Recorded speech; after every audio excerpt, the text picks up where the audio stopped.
So come on up, guys. So I think a lot of us have kind of heard this thing. It's almost a bumper sticker or a T-shirt at this point that the focus group is dead.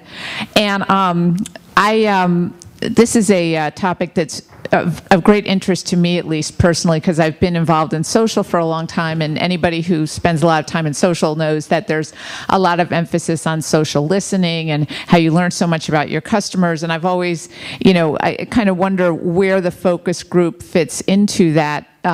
This kind of, new digital way of, well, it's not all that new, but anyway, this way of listening to your customers that we really didn't used to have. And so hopefully we'll explore the intersection between these two, and that will be the purpose of this panel. So I'm going to sit now. Okay, yeah, there you go. So first we can just go down the line, and you guys can introduce yourselves and tell us what you bring to this focus group party, like what your background is in this whole way. So you go, Brian. I'm Brian from the Buddy Group. Two most common questions: no, we're not Buddy Media, and yes, we were around before them. We're a full-service digital agency. Work with clients like King's Hawaiian Bread, AARP, American Express, YouTube itself. So we've kind of been around the block with a lot of different brands. We're about a 7-year-old agency. So I'm Chief Creative Officer. My name is JD Downey. I work with Coca-Cola, and I lead our social marketing efforts in North America. I'm Dave Johnson. I'm with MarketWire, formerly known as Sysomos. I get the opportunity to work with companies like Coca-Cola and Unilever and Microsoft to help build their social monitoring and measurement programs. I'm Bob Zeinstra. I'm the National Advertising Manager for Toyota. And we spend over $1 million in focus groups every year, so we have a lot vested in them. But we do a lot of social listening as well. So I'll be talking about both of those things. Thanks, everybody. So first question, for which I think involves most of you. Maybe not you, David. I don't know, but we'll see. You be the judge. Is sort of how you've kind of sliced up the responsibilities of the focus group versus the role of social listening. So what's your dividing line, and how has that changed over time? So, do you want to take this, Brian, or are you good? Okay. Well, I'll just say right here, I'm not a huge believer in focus groups. For the most part, I believe more in interviewing stakeholders and looking at your social data and all of that. I think focus groups, as they're typically done, are done incorrectly. Kind of have talked to a few people that I look at like my own network of people and say like the 100 people I would most want to get their opinion of, those 100 people have never and probably will never sit on a focus group. The 10 people in my network that I least want to get the opinion of are probably the 10 people most likely to sit on a focus group. So from that like personal standpoint, I think that's a lot of times what you get. That being said, we definitely do use focus groups for things like Western Digital. We built the user interface for their WDTV player, for their connected router. And so, in the iterative stages of building that UI, we'll go in and see like how certain things are being perceived. So it helps us understand kind of the path we're going on.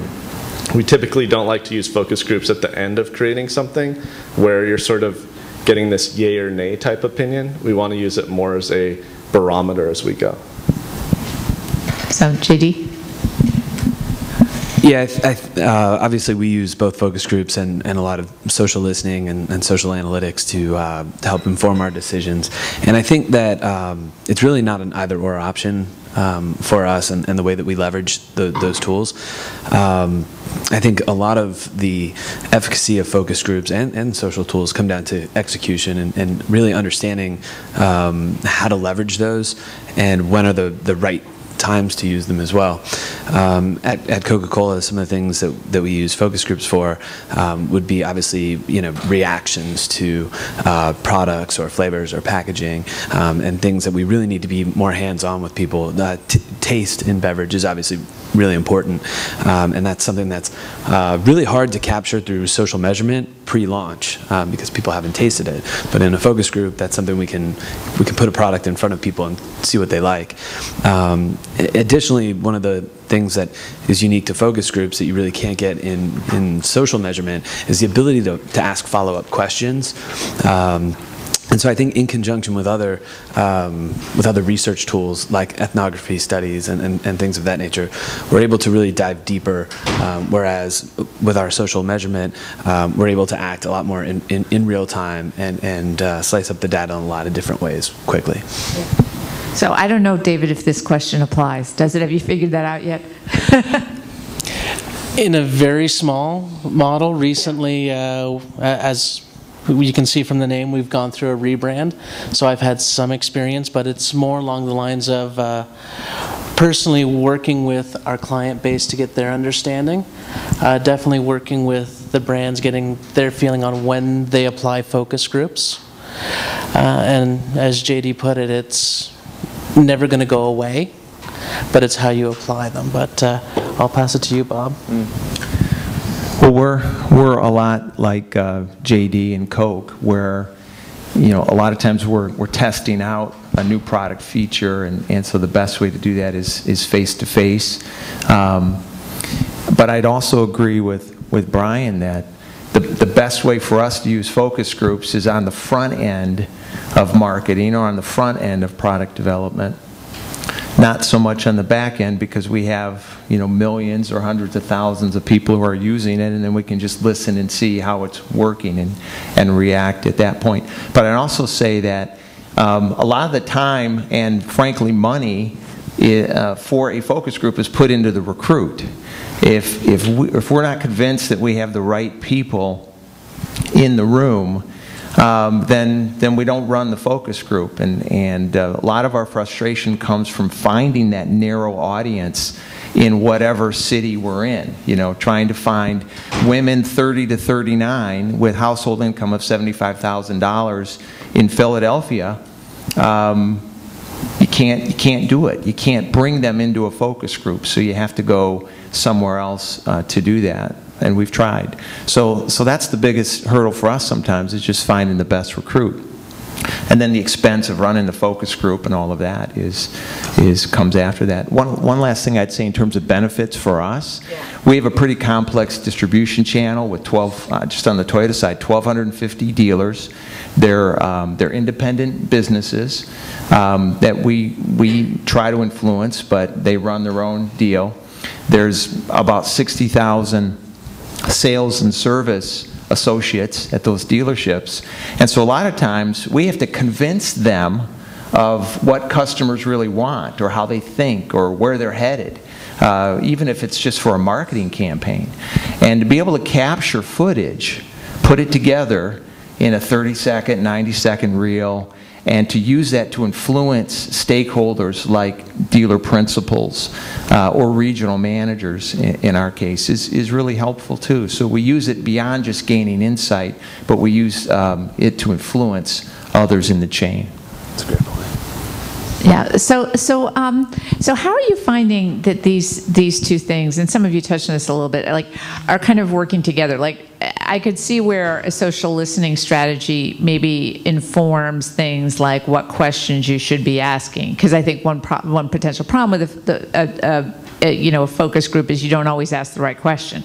So, I mean, are you finding things like that? I mean, how are these two things sort of cross-pollinating, and is it more a one-way street where social listening impacts the focus group, or does the focus group give you insights that let you kind of listen better if that's true?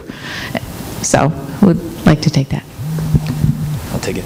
I think that it really can go both ways. I think if you do a focus group and some interesting things come up and you do it early enough in the process when you're still iterating on the product, on the campaign, maybe take notes there and say, this is something that we think will pop up as conversation down the road, and then as you're doing your social listening, do you find that, or do you find other unintended things that start to pop up?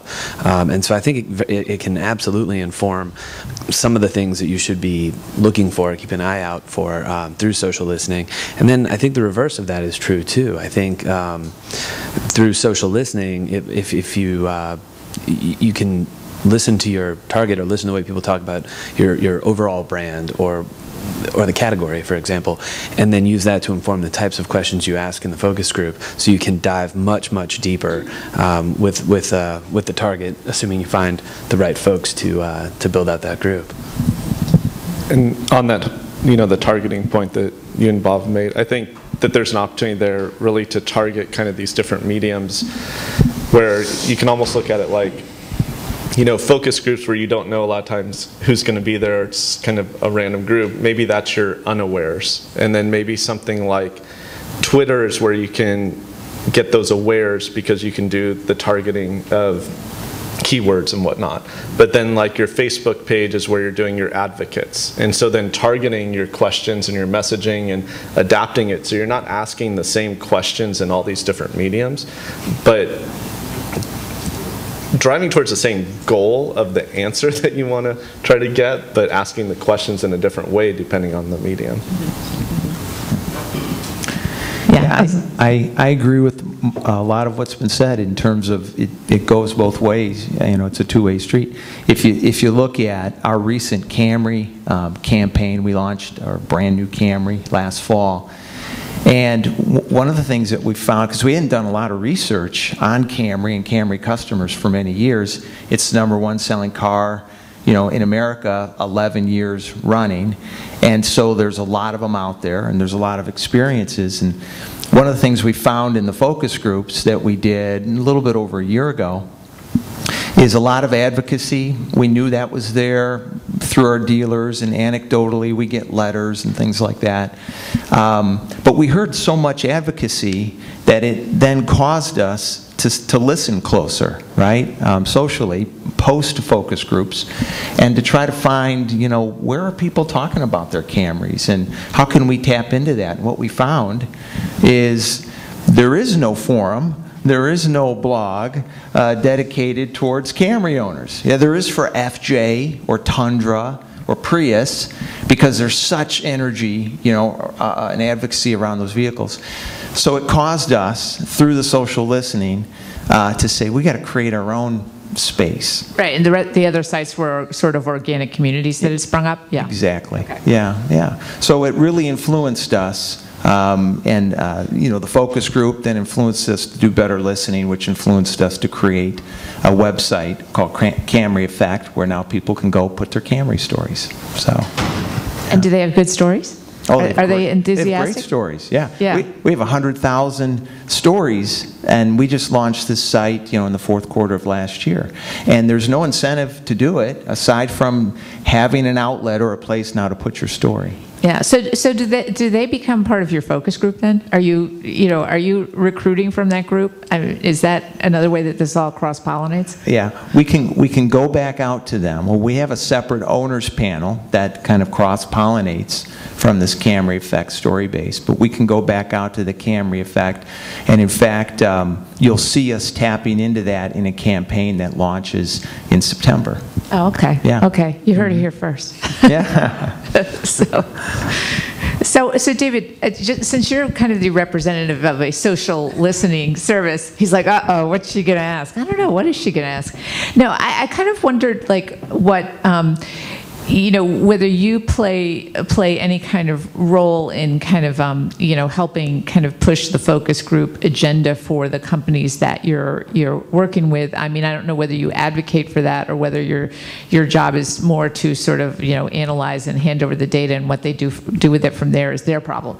But how do companies like yours kind of interface with the focus group world? So you've actually heard a couple of the ways that we interact right now, and everyone refers to social as the world's biggest focus group. So it's one, finding the questions, whether it's on my Facebook page, on my branded forum, or looking at the industry as a whole, for more commonly product development. But it's understanding, identifying, using the analytics to pull out those conversations, to identify the questions. And it is, from my experience, quite symbiotic. It is, we're identifying and they're going to the focus group and having that data validated or disproved. And we're digging into it more because in social it is the enthusiast. It's normally, I have a story, I want to talk. It's not always the quiet guy in the room who's going to be in social. And I want to get that quiet guy buying my products as well. So it's going in and it's the validation point. I won't steal any stories, but one of the great ones I'm hoping you go into is understanding that social isn't the perfect thing for everything. Knowing who is actually out there, who your target market is, and knowing whether or not they're actually going to be engaged in that medium. Yeah. So I guess, JD, that was your cue. No, I think Bob did a good job bringing it up earlier. If you think about the messages that you have and what you're trying to accomplish, it's not always consumers. That's your end target. And you can think about our business and the way that we go to market, for example. We use a franchise model, a tiered distribution network. There's a lot of stakeholders and a lot of different folks that we interact with our business.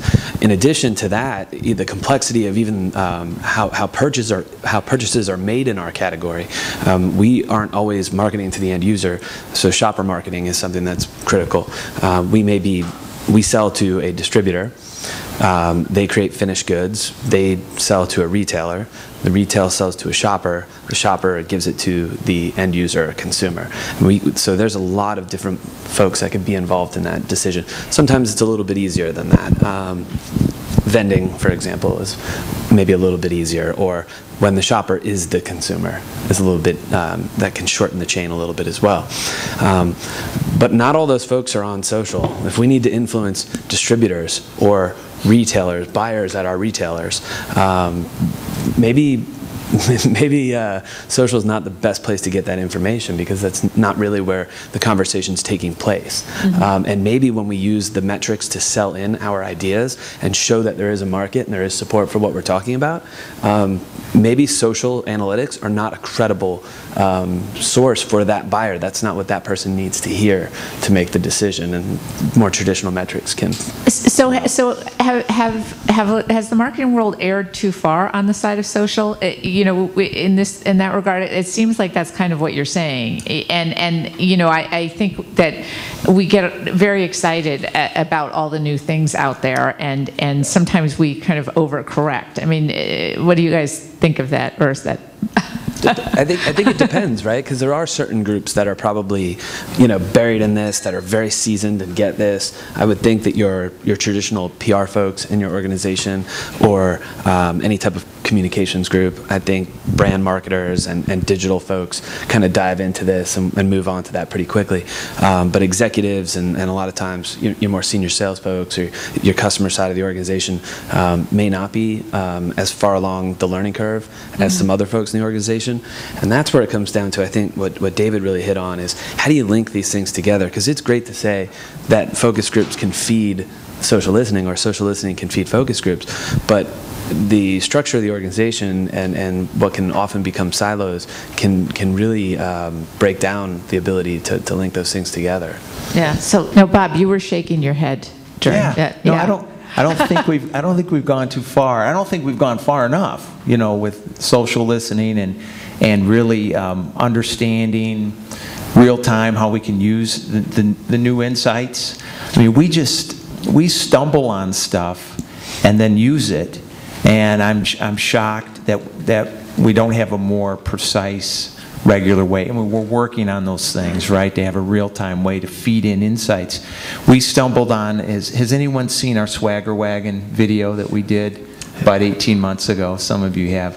And that was a stumble. I mean, I'd like to say we're all geniuses to develop that, but we put out a normal TV print campaign. We knew we wanted to raise the energy levels and the enthusiasm for driving a minivan, right, which is difficult. And in the production of our TV, our actor threw out this term Swagger Wagon, and we didn't quite know how it would go over. We put it in a TV ad, and we listened. And what we heard was great enthusiasm and engagement for that term and how he was using it. And so, you know, I went to the well, pulled out a bunch more money, and we created the Swagger Wagon video. But without the social listening and us kind of stumbling on that, I mean, 10 years ago, we would have not gone to that next level of creating the video. We would have just let the term live in a TV ad, and it would have just, maybe someone else would have stolen it, right? So now we have 30 million views on this video, and it was only created because we stumbled on the social listening side. And Okay. I think a key here is that people haven't changed. It's just that the technologies and mediums have changed. So like 10, 20 years ago, you wouldn't have known that. It's just that the platforms for you to understand it have. Yeah, I mean, yeah. like from a fundamental sense, physiologically, mentally, we haven't changed in thousands of years. And so from that, I think that's the problem that people come across, is that they think online people are different. They're not. They're still people. You know, you go to things like recommendation engines. Like, I love to use this kind of analogy. Back in the caveman days, you know, you would look at someone, pick a berry off a bush, and if they lived, you would eat that berry. If they didn't, you wouldn't eat that berry. You know, if you thought that person was a moron, you wouldn't follow their example. It's the same thing here. We go to Amazon. People like you bought this in the shopping aisle. That person looks like they know what they're doing in this aisle, and they just picked that brand, and I've never tried it. I'll try that too. You know, all these things are, it's the same mental and physiological human nature. It's just making sure you don't forget that and just understand how to use the channel correctly to enact those things. Well, I mean, but is there sort of a differentiator that you find between, like, I think, David, you were talking about the quiet person in a social listening platform that, you know, therefore, you know, does not speak and doesn't make a sound, that kind of thing. And then on the flip side, you have the focus group, which, you know, I'll just throw something out that my husband used to do the USA Today ad meter for Super Bowl ads. And, okay, don't tweet this, but his comment was always, and he used to have to sit in that room during the Super Bowl where there was no beer, and you know, they're all sitting in a room like rating ads, and his viewpoint, and I think this sort of applies to focus groups, was what kind of loser like sits around in a room during the Super Bowl with no beer? So how instructive was this really? So I guess, so my question is how do these two components differ from one another? You know, there's some different behaviors going on. So yeah, David.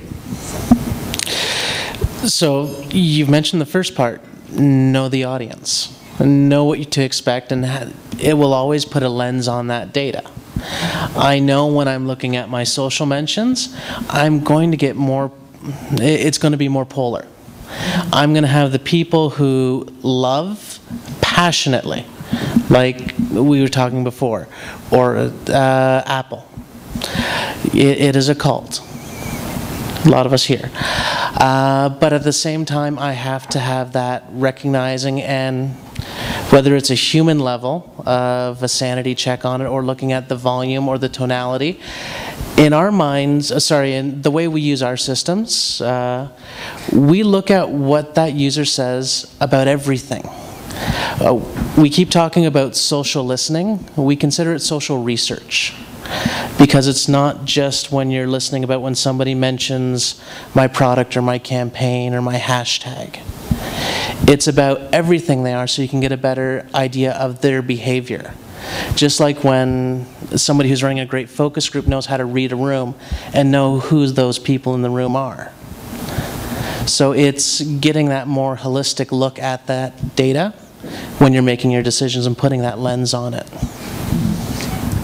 Kathy, one thing that we haven't brought up yet, but I think it is an important difference between focus groups and the listening piece, is that in a focus group, you really are capturing a point in time, and you're asking specific questions right then. And unless you bring those folks back, and obviously that poses a lot of challenges beyond costs, but even how deep that relationship goes and how aware they are of the process. With social listening and social research, you're able to monitor it over time and see the changes in volume, in sentiment, in the types of tribes that are talking about your brand, your category, or other things of interest. Could be competitors or even potential partners or assets. Mm-hmm. And I would add too that the social listening / research has allowed us to do fewer face-to-face focus groups. We launched a new Yaris last fall, and it was a completely digital campaign, and every ounce of research and insight that went into that was gleaned from the social listening. Same for RAV4 earlier this year. We learned just by looking at the social side and watching YouTube videos that people take their RAV4s and do crazy things with them.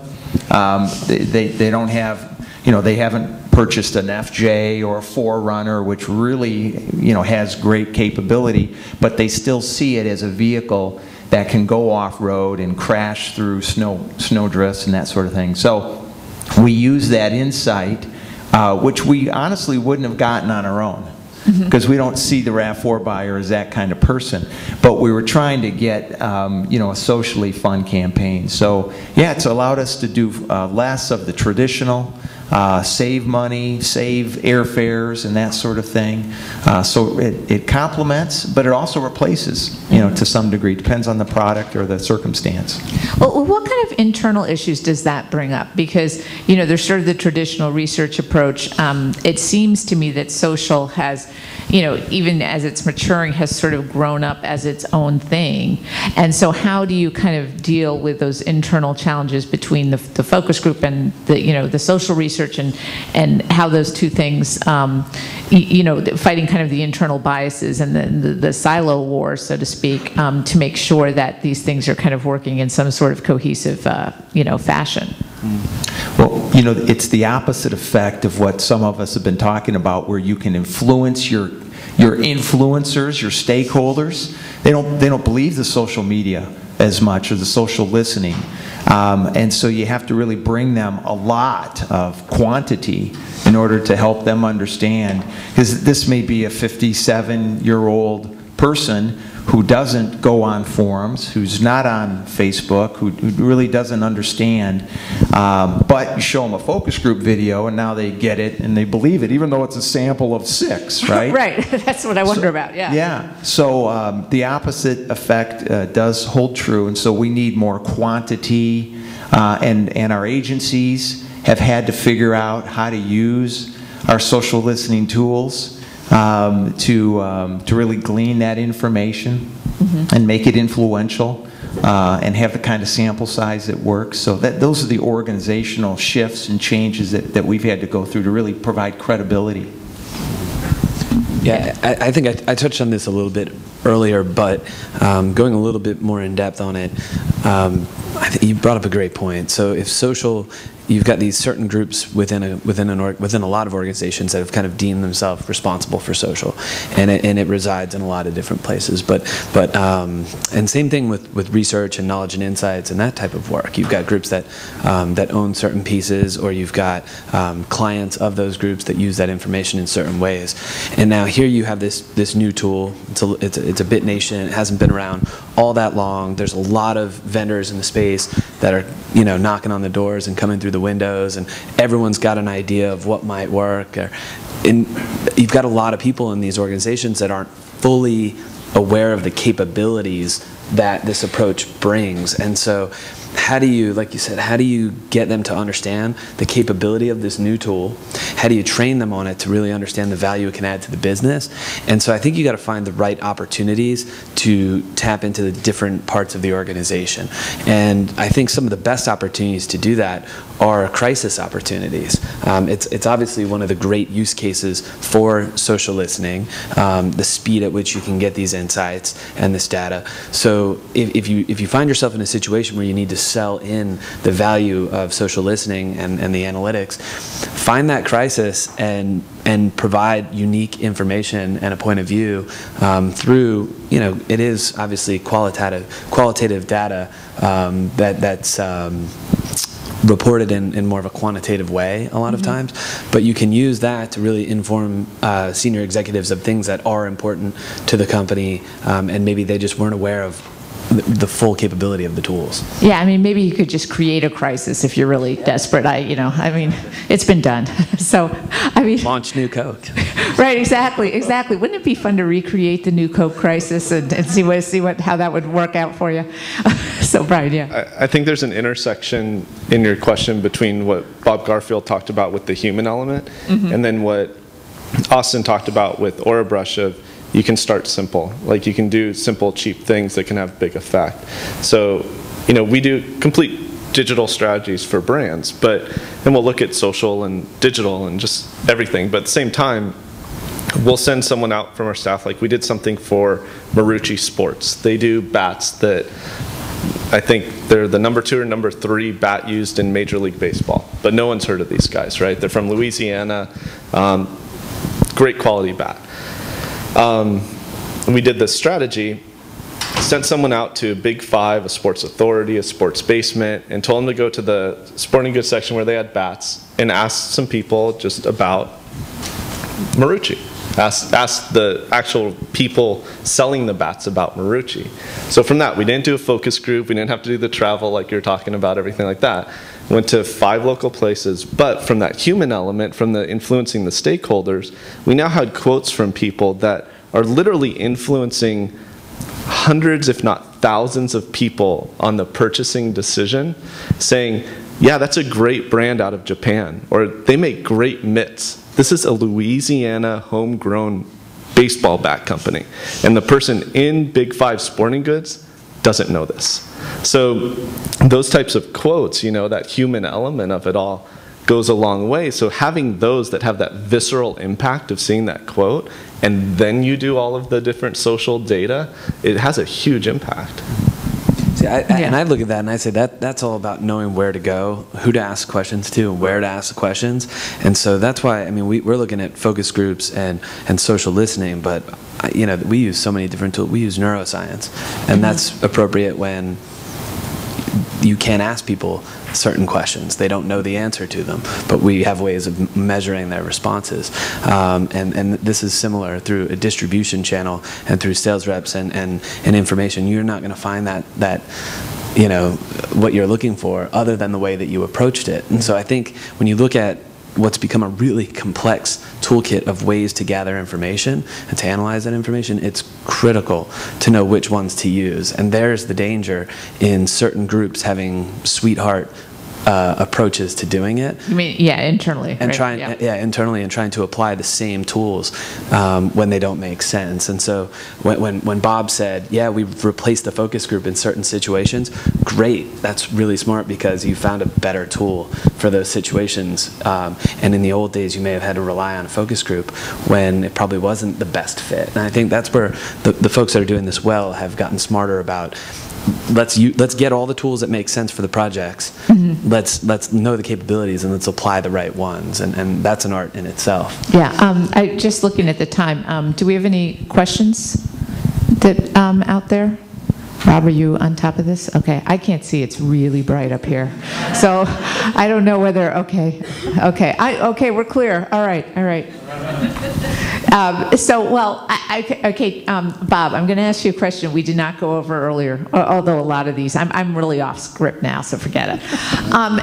If you can discuss this, I mean, when Toyota was having its crisis a while back, I mean, Which crisis? you know, the one... The tsunami or the one before that? The one before that. Yeah. The tsunami was, you know, was an act of God. The other one, if you can discuss this, and please, if you can't, that's fine. I kind of wondered how the social strategy or how being able to listen to customers in that instance really kind of helped you understand where to go and what role the focus group kind of played or not in kind of making your way through that, which I mean it seems the company clearly has. Yeah, when JD said the word crisis, I got this chill that ran up my spine. Sorry, Bob. Those were dire days, you know, because it was just spinning out of control, and I think there's a somebody said it was the first major corporation in crisis in the social era, you know. Not sure if that's true or not, but we sure felt like you know, we had a lot of catch up to do on a minute-by-minute basis. So listening was super important for us. It showed some holes in our tools and the resources that we had deployed against those tools. And organizationally, it showed how we needed to be more synergistic, you know, along the way. But yeah, I mean, we were 24/7 just on top of the listening by group, by audience, and reporting that out so we knew how to attack it. And on my side, you know, in terms of the messaging, we went into, it felt like a political campaign for us. Normally we have staged campaigns and timelines and all of that. No timelines. It was just take what we learned from the listening side, create some messaging that we thought might help people understand and be transparent. There was a lot of things that we couldn't say legally or otherwise. Some things we didn't know, and we had focus groups every week for a number of months. They'd run till late in the night. We'd learn what we needed to learn, and we'd put messages out based upon that, plus panels and other things. So, yeah, it was go time on all fronts when you think about listening tools and focus groups and panel conversation.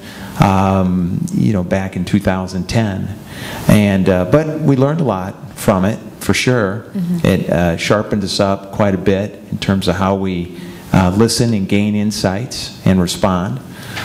So yeah, I guess you need a crisis every now and then, but I'm not at that point of admitting that right now, okay, that we really needed that. Well, I mean, to JD's point, did that elevate the role of social listening as a tool? So things really changed after that? Yeah, well, we already had tools in place, but we've since chosen some new tools based on the desire to get deeper into sentiment, you know, not just glossing over sentiment, but getting deeper into it. And organizationally, though, it really helped us understand how, you know, you've got PR, you've got all your agencies, you've got the marketing functions, you've got corollary companies like Toyota Financial Services. You've got 1,250 dealerships who all do their own social listening, and trying to seam all that together, you know, is much more important when you're facing a challenge like that, for sure. Yeah. Well, I think we're out of time, right, Rob? I can't see you, Rob. Just you know. Well, yeah, you got to turn the mic on. I will always grant you more time. Oh, well, thank you, Rob. But no, that being said, though, we're about there. Yeah, okay, thanks. So give a round of applause to our panelists. And you guys can go now. I have to do more stuff up here. Thank you. So the next part in our day's festivities are the round tables. And this is a chance for you to actually talk.